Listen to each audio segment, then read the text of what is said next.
Jangan lupa subscribe YouTube channel Metro TV News dan jangan lupa nyalakan notifikasinya.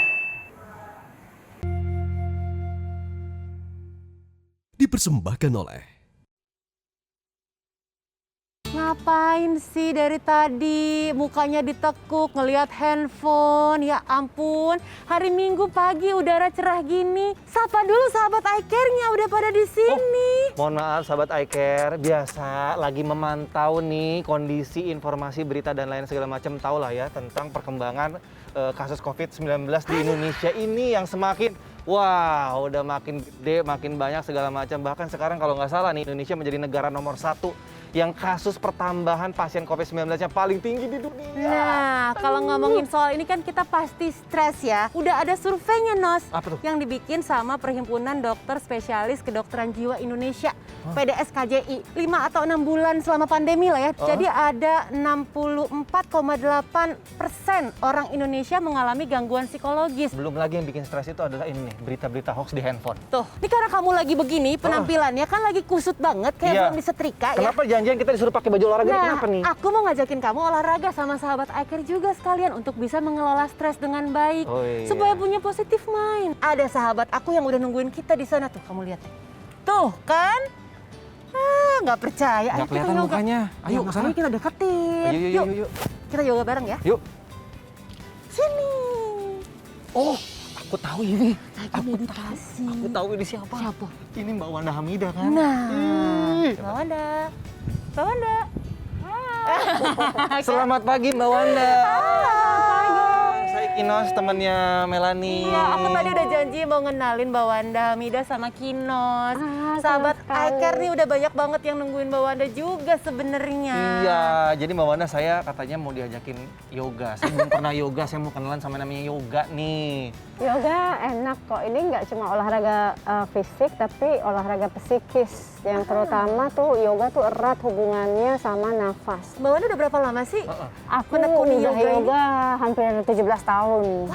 Wow, Nos. 17 tahun. Berarti- seumuran aku ya. Banget loh. Oke, terus manfaat yang paling berasa sama Mbak Wanda apa? Sebetulnya Kalau menurut gini. saya ya, kayaknya awet muda nih Mbak Wanda. Iya. Ini gara-gara yoga bukan nih? Alhamdulillah, gitu karena yoga itu selain nafas juga kan sebetulnya memperlancar aliran darah. Kalau kamu lihat banyak posisi yoga yang kepala di bawah. Betul, kayak Kaki di headstand atas, contohnya ya. headstand atau shoulder stand. Atau beberapa kali kita lihat nggak usah yoga, kadang-kadang dokter menyarankan kita kalau kita tiduran angkat kaki, Ya, gitu. benar. Itu sebetulnya memperlancar aliran darah. Dan di yoga sebetulnya melatih kesadaran. Kita harus merasakan nafas yang masuk, Iya. merasakan nafas yang keluar, Iya, dan iya, iya. kemudian kita jadi mudah bersyukur. Lagi COVID gini kan kebanyakan stres. Betul. Ada hubungannya nggak stres sama yoga? Bisa nggak erat yoga ini sekali. membuat hilang stres? Yoga itu menyadari bahwa we have to live in the present, dan harus diajarin juga di yoga kita harus let go past and stop worrying about the future. Oke. Gitu. Jadi di present aja, kesadaran kamu sekarang untuk melakukan sesuatu yang baik untuk diri kamu dan lingkungan kamu pada hari ini, pada detik ini, pada saat ini. Ajarin boleh kali Mbak Iya. Wanda? Boleh dong. Kita mau prakteknya Aku ajarin seperti apa, sedikit, boleh ya? meditasi sama stretching dikit ya. Tangannya ada di atas lutut, oke?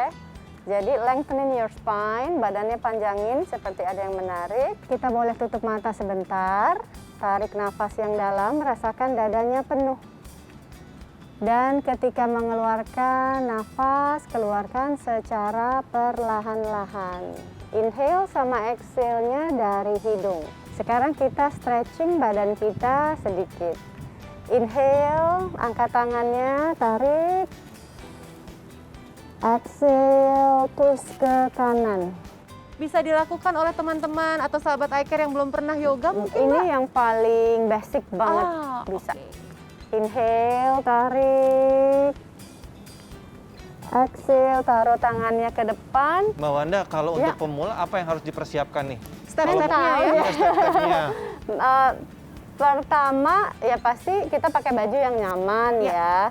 Kedua, ada mat. Ketiga, semua orang bisa melakukan yoga karena ya itu tadi, gerakan yoga itu apa yang harus dipersiapkan. Jangan ada ekspektasi apa-apa. Kembali lagi yang penting adalah nafas. Jadi Baik. selama kita punya nafas, pasti kita bisa melakukan yoga. Oke. Itu sih kuncinya. Jadi sebenarnya olahraga yang paling mudah yoga ini ya.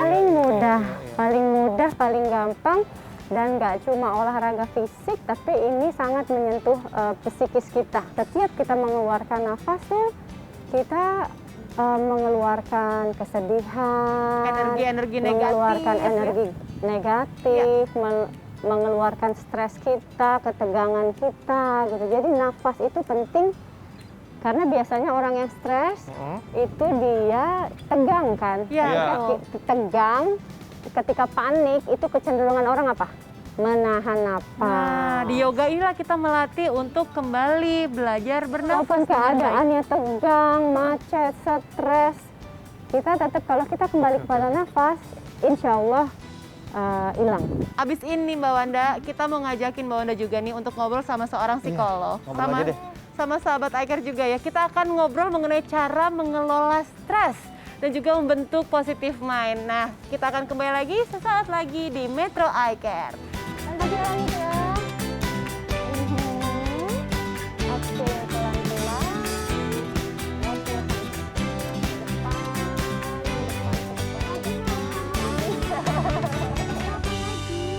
Oke, dari sini kembali.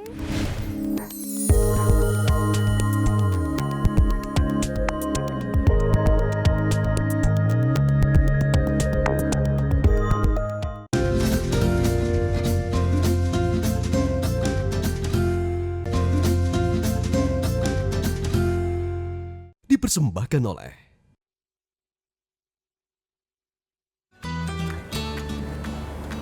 Kembali lagi di Metro iCare. Nah, sahabat iCare, sesuai janji kita tadi, Kino, selain ada Mbak Wanda Hamidah di sini, kita juga akan menghadirkan seseorang lagi nih yang akan ngobrol sama kita Siapa seputar cara mengelola stres, bagaimana cara yang memiliki positive mind.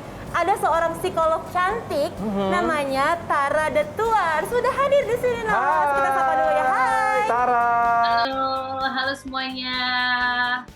Sehat, Tara? Sehat, kabar sehat. Alhamdulillah, Terima baik. kasih, mudah-mudahan semua juga sehat ya. Amin. Tapi sebelum kita ngobrol banyak nih tentang stres, Ya. ada beberapa informasi atau mungkin statement, pernyataan yang harus kita kita tanyakan, kita Kita berikan cek. kepada Tara. Yes. Kita cek kebenarannya ya.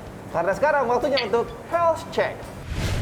Oke, kali ini ada 6 statement yang harus dikonfirmasi oleh Tara kebenarannya terkait tentang stres.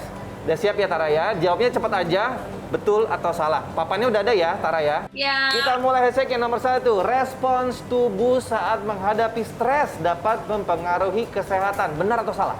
Benar. Yang berikutnya, seseorang yang stres akan merasa sering sakit kepala karena terjadi ketegangan dalam tubuhnya. Benar dan salah. Oh, 50-50. Baik, lanjut. Cara alami menghilangkan stres adalah dengan banyak tertawa dan berpikir positif. Benar. Oke, berikutnya pola berpikir positif dapat membuat lebih percaya diri, memperbaiki suasana hati, mengurangi kemungkinan berkembangnya kondisi gangguan terkait stres. Benar. Obat alami penghilang stres lainnya adalah dengan tidur. Bener nggak sih? Benar, tapi tidak semudah itu. Stres dianggap sebagai silent killer. Bener atau enggak? Benar. Oke, itu dia health check kita di episode kali ini. Tadi sudah ada pernyataan bahwa respons tubuh saat menghadapi stres dapat mempengaruhi kesehatan. Dan tadi Tara bilang benar. Ya, Nah, jadi sebenarnya bagaimana sih caranya tuh, cara kerjanya sehingga kesehatan kita pun jadi ikut terganggu? Iya. Silakan Tara. Ya, jadi sebetulnya tubuh kita itu udah diciptakan untuk bisa mengatasi stres ya. Ada mekanisme dalam tubuh kita yang sifatnya itu untuk melindungi dan memproteksi diri dari ancaman. Nah, jadi supaya tubuh kita bisa melindungi diri dari ancaman, maka ada beberapa hormon nih dalam tubuh kita yang disebut dengan hormon stres yang akan langsung terpancing ya. Nah, pertama ada hormon adrenalin, yang dimana ini fungsinya adalah untuk membuat jantung jadi berdebar ya, tubuhnya jadi tegang, jadi suddenly ada tambahan energi, nafas jadi tersengal-sengal untuk fight atau flight ya. Kemudian ada juga hormon norepinefrin, di mana ini hormon ini membantu kita untuk jadi sangat waspada. Jadi dalam keadaan stres, otak kita tuh malah jadi fokus dan jadi sangat waspada. Dan yang ketiga adalah hormon kortisol. Ini adalah hormon yang mengatur fungsi-fungsi dalam tubuh yang nggak penting. Ini di shutdown. Salah satunya adalah fungsi sistem imun dan juga sistem pencernaan. Nah, ini jadi sebabnya kalau misalnya stresnya kebanyakan, fungsi imun kita malah jadi menurun dan juga sistem pencernaan kita malah jadi shutdown.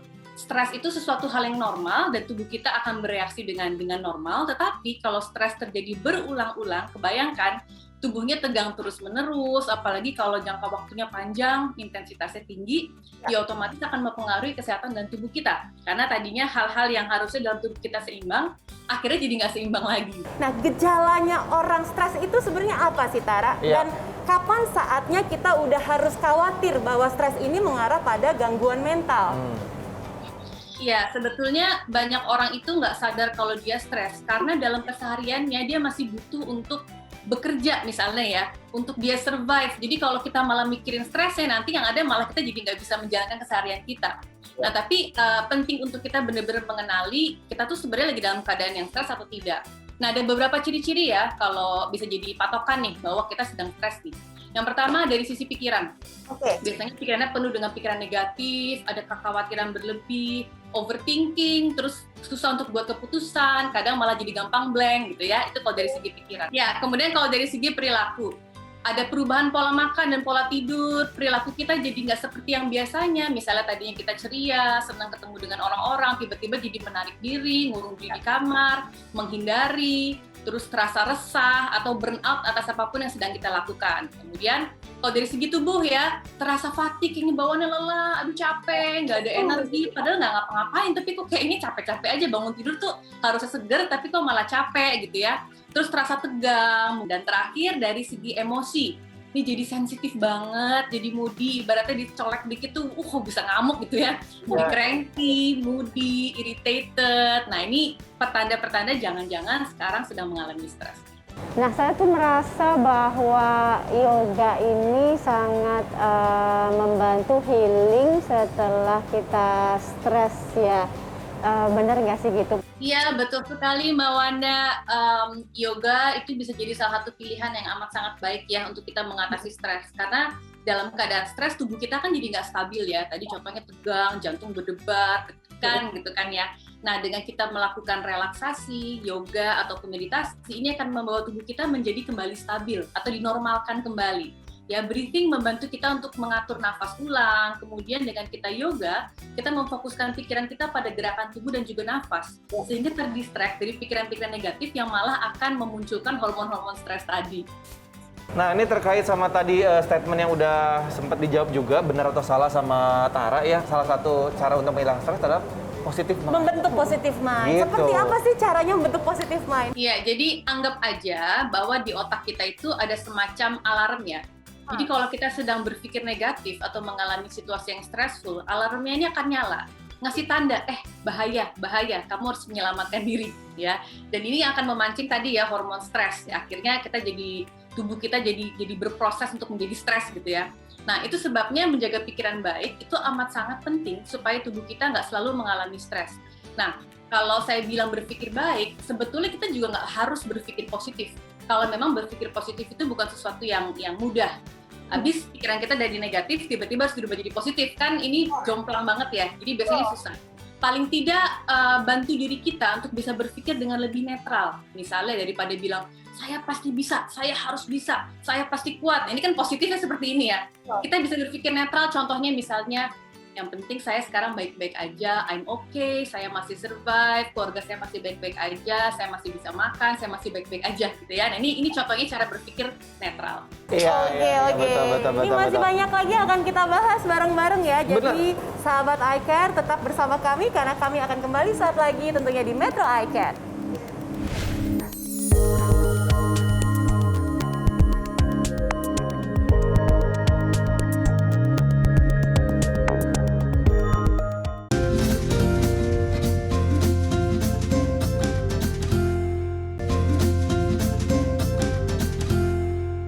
Dipersembahkan oleh Kembali lagi di Metro iCare, masih bersama saya Rizky Kinos, masih ada Melanie Putri, ada Mbak Wanda Hamida, dan juga masih ada Tara Tuars. Kita masih berbicara terkait pengendalian stres ya. Betul, dan bagaimana caranya membentuk positif mind. Betul banget. Sebelum kita ngobrol banyak, nanya-nanya lagi sama Mbak Wanda dan juga sama Tara, ternyata ada sahabat iCare juga yang mau ngasih pertanyaan nih. Yes. Untuk sahabat iCare, tanya apa?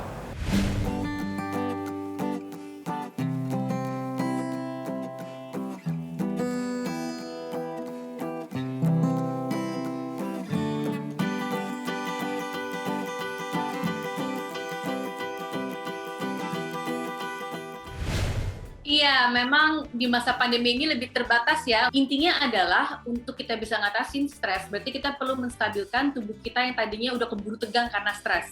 Nah, ini bisa dilakukan dengan cara melakukan kegiatan-kegiatan yang bisa menimbulkan relaksasi. Misalnya nih, mengatur nafas, jadi coba practicing breathing exercise, yoga, meditasi, atau juga kegiatan-kegiatan yang bisa mendistraksi pikiran kita, yang bisa memunculkan perasaan senang. Tetap berbicara dengan orang terdekat, misalnya ya, dengerin musik, senang dengan ikan cupang, melihara banyak tanaman misalnya ya, atau memasak, hobi-hobi baru yang tadinya mungkin kita nggak tahu kita bisa ngelakuin ini. Nah, ini bisa kita lakukan selama kita di rumah aja. Oke, terima kasih Tara ya jawabannya. Dan buat sahabat iCare yang lain, kalau punya pertanyaan, boleh di-mention, boleh di-tag kepada sosial media kami di @metro.icare.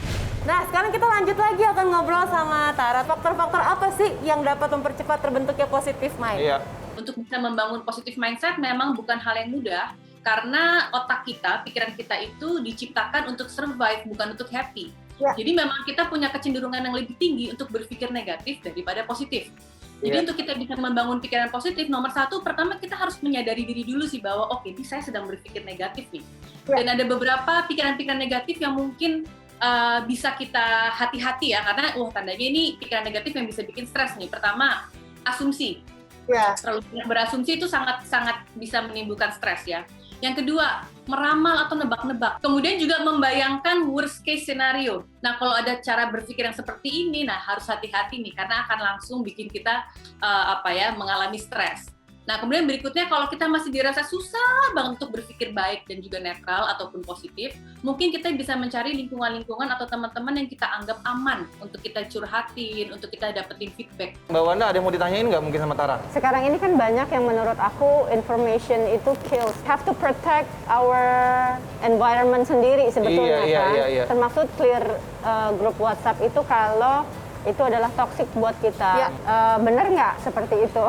Akan sangat baik kalau memang kita mensortir, karena yang paling tahu kan diri kita sendiri ya. Jadi kalau orang lain kan nggak paham ya kalau kita tuh ternyata lagi belum bisa nih menerima berita-berita negatif. Tapi kalau kita bisa menyadari bahwa kayaknya saya lagi nggak ada energi deh untuk nanggepin ini semua, maka ya benar-benar harus dimulai dari diri kita. Ada orang yang bilang istilahnya detox sosmed, detox WhatsApp group. Kalau memang itu dibutuhkan, iya nggak apa-apa. Kalau misalnya kita punya energi lebih untuk bilang ke mereka, maaf ya, kayaknya itu beritanya hoax deh, lebih baik diganti atau mungkin dikonfirmasi dulu gitu ya. Tapi kalau dirasa kita tidak punya energi untuk melakukan itu, ya nggak apa-apa, nggak usah ditanggepin. Kalau menurut saya ya, nggak usah ditanggepin, biarin aja. Jadi sebetulnya positive mindset itu yang seperti apa sih yang harus kita bangun ya?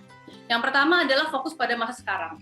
Karena seringkali banyak berita-berita yang beredar itu lebih banyak tentang masa depan yang juga mungkin belum terjadi ya. Yang kedua, fokus pada apa yang bisa kita kendalikan. Kemudian jauhi pikiran-pikiran buruk atau membandingkan diri sendiri dengan orang lain. Memang perlu menyadari ada gejala-gejala atau warning yang terjadi dalam diri kita ketika stres ini memang sudah mengarah ke arah yang lebih serius. Stres seperti apa yang tidak boleh dianggap ringan, nggak boleh dianggap enteng nih? Kalau kita mengalami kondisi yang stres, sebetulnya kita merasakan itu kok. Kan kita pasti bisa ngerasain ya kalau ada ketidaknyamanan nih dalam tubuh kita, itu kita pasti bisa merasakan. Jadi patokannya adalah kalau dirasa bahwa stres yang kita alami sudah membuat kita tidak bisa melakukan aktivitas seperti yang kita inginkan. Pengennya misalnya kerja, tapi nggak bisa. Pengennya bahkan sekedar baca buku, tapi saya nggak bisa menikmati. Pengennya nonton TV, tapi nggak bisa. Pengennya berinteraksi sama orang lain, tapi saya takut. Misalnya, kalau seperti ini berarti tandanya sudah membutuhkan bantuan. Tuh, kalau belum berani ketemu sama psikolog, cobain yoga dulu. Sama Mbak Wanda Hamidah. Mungkin ini salah satu hal yang dilakukan oleh Mbak Wanda juga ya untuk bisa membentuk positive mind atau paling tidak membuat pikiran menjadi baik-baik saja ya Mbak. Karena yoga kan kita diajarin untuk be present ya. You have to let go the past and stop worrying about the future. Jadi we have to be present. Oke. Mungkin ada tips lain selain yoga kalau versi Mbak Wanda? Aku merasa bahwa yang bisa melindungi diri kita pada saat ini cuma kita pribadi. Jadi semua hal yang toksik, termasuk berita yang toksik, termasuk pertemanan yang toksik, termasuk grup yang toksik, itu kita yang saring sendiri gitu. Jadi aku sekarang sangat-sangat menyaring itu. Kemudian sampai hari ini saya masih jalan kaki. Saya bawa 2 botol makanan kucing untuk sambil jalan. Aduh. Oh, I feel happy gitu ternyata. Ada apa ya? Ada hormon yang merasa penuh kita gitu ya? bahagia gitu. Iya. Dari hal-hal yang sangat kecil. Iya, itu versinya Mbak Wanda ya. Terakhir dan mungkin conclusion dari Mbak Tara nih, dari stress maintenance ini yang paling penting perlu diperhatikan tuh apa sih? Ya, jadi kita nggak akan bisa menghindari stres ya, karena respon stres kita itu sesuatu yang normal dan kita butuh untuk melindungi diri kita. Banyak hal yang sebetulnya bisa dilakukan ya, tapi nomor 1 yang perlu kita lakukan adalah dari sisi mencegah dan juga mengatasi.